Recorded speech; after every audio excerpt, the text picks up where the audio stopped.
Kuro, Child of Dragons, unfinished episodes, clips, and deleted scenes, and when necessary, narrated by the editor behind Past Life Pro, Cody. Kuro, Child of Dragons, Episode 7, Slave Nights. This would have been the opening to Episode 7, continuing the events directly from Episode 6, Cloak of Illusion.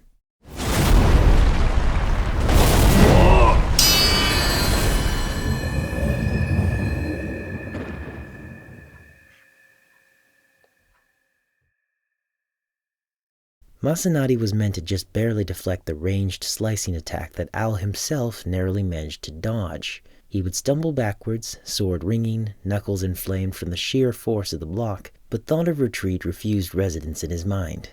The dragon's blood would be his, regardless of any such difficulty, and regardless of the risks. A fight between Masanadi and Demon Kuro would unfold, starting off similarly to how Episode 5 went, but progressively you would get the idea that there is something more to this lone shadow. Masanadi would start tapping into techniques at one point showed by a certain butterfly of old, with his speed becoming almost too fast to be seen. The Demon of the Dragon, on the other hand, would keep up all the same, so the flow of combat would run its course, both parties trading hit after hit, shotgun boot dodged, leaping kick punished. Demon Kuro was only too keen on continuing this fight. As much as Masanadi was willing to do just the same, he was tiring. A few too many sword swings produced far too few cuts on this boy, until the lone shadow's end was quite near. A solid kick to the face would send Masanadi reeling. Posture broken, he would then stumble to the floor, and so it was, as quickly as his stamina had betrayed him, did a blade so demonic and coiled cut true to his chest. But what followed next was not the sound of ripping flesh or the pain of certain death. No, it was Owl. In the same manner that Masanadi had saved a downed owl, Owl had done the same for him. A hulking man, consisting of an abundance of feathers, now stood in between him and the demon child they would will themselves to capture, at any cost.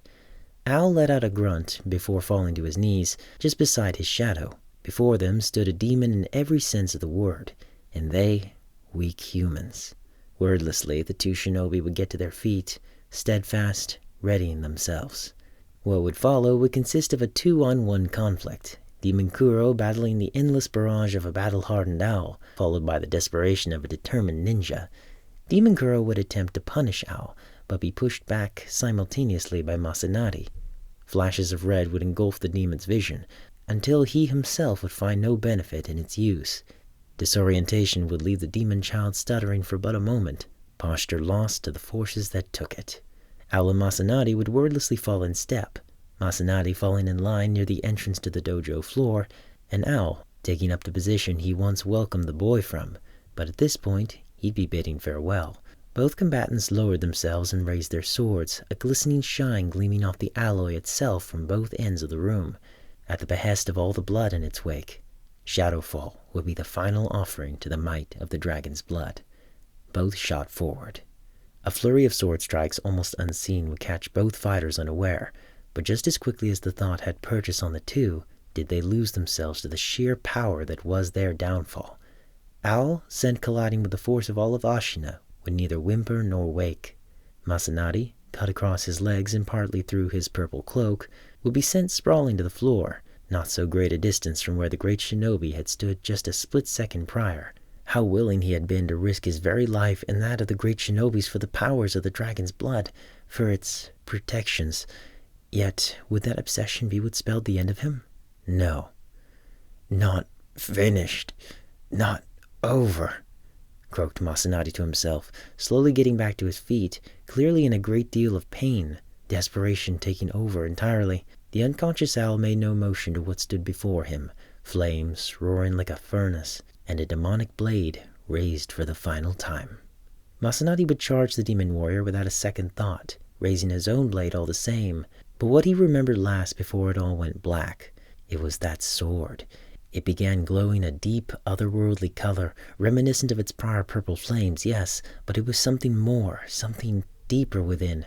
It quickly convulsed into something so black and yet so bright, it was as if light itself paled in comparison to something entirely without. Yet how could that be? It struck him.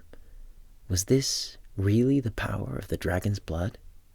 The blade that was poised to fell a rabid owl instead found its purchase in that of a despairing husk of a man, knowing all too well he was doomed to die.